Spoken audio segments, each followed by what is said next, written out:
ពុកម៉ែបងប្អូនគ្នាលើថ្ងៃនេះទំនេរការងារលើមកលេងវត្ថុជាទៀតហើយពុកម៉ែបងប្អូនឃើញថាថ្ងៃនេះរៀងស្កាត់តិចហើយពុកម៉ែបងប្អូនពីឆ្នាំទៅឆ្នាំគឺមានសភាពស្ងប់ស្ងាត់បន្តិចម្ដងពុកម៉ែបងប្អូនតែបើខែបុណ្យធំម្ដងដូចជាចូលឆ្នាំជុំបិណ្ឌគឺមានពុកម៉ែបងប្អូនមកទស្សនាច្រើនណាស់ពុកម៉ែបងប្អូនអរគ្នាជាទិដ្ឋភាពនៅខាងក្រៅពុកម៉ែបងប្អូន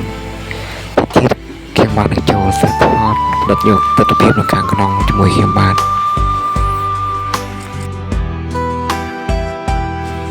នឹកឃើញការរៀននៅក្មេងៗបងប្អូន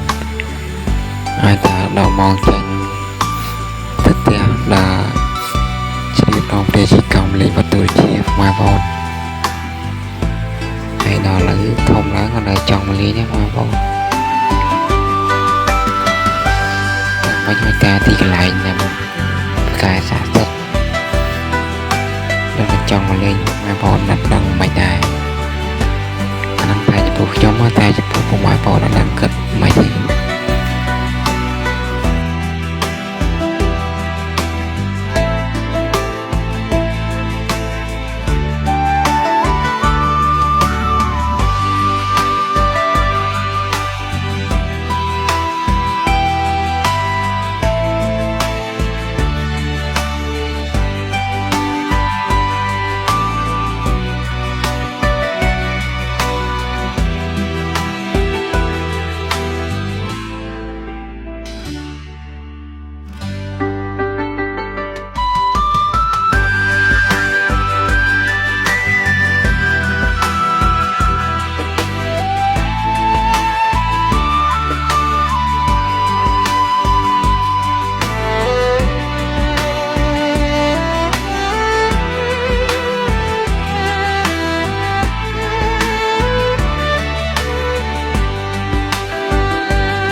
មកចូលចាត់វីដេអូខ្ញុំបាទសូមជួយចុច Subscribe ម្នាក់មួយពុកម៉ែបងប្អូនដូចដាក់សញ្ញាកណ្ដឹងដើម្បីទទួលបានវីដេអូថ្មីៗពីខ្ញុំបាទពុកម៉ែបងប្អូនអរគ្នា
បាទសូមអរគុណពុកម៉ែបងប្អូនអរគ្នាដែលបានទស្សនាវីដេអូខ្ញុំបាទ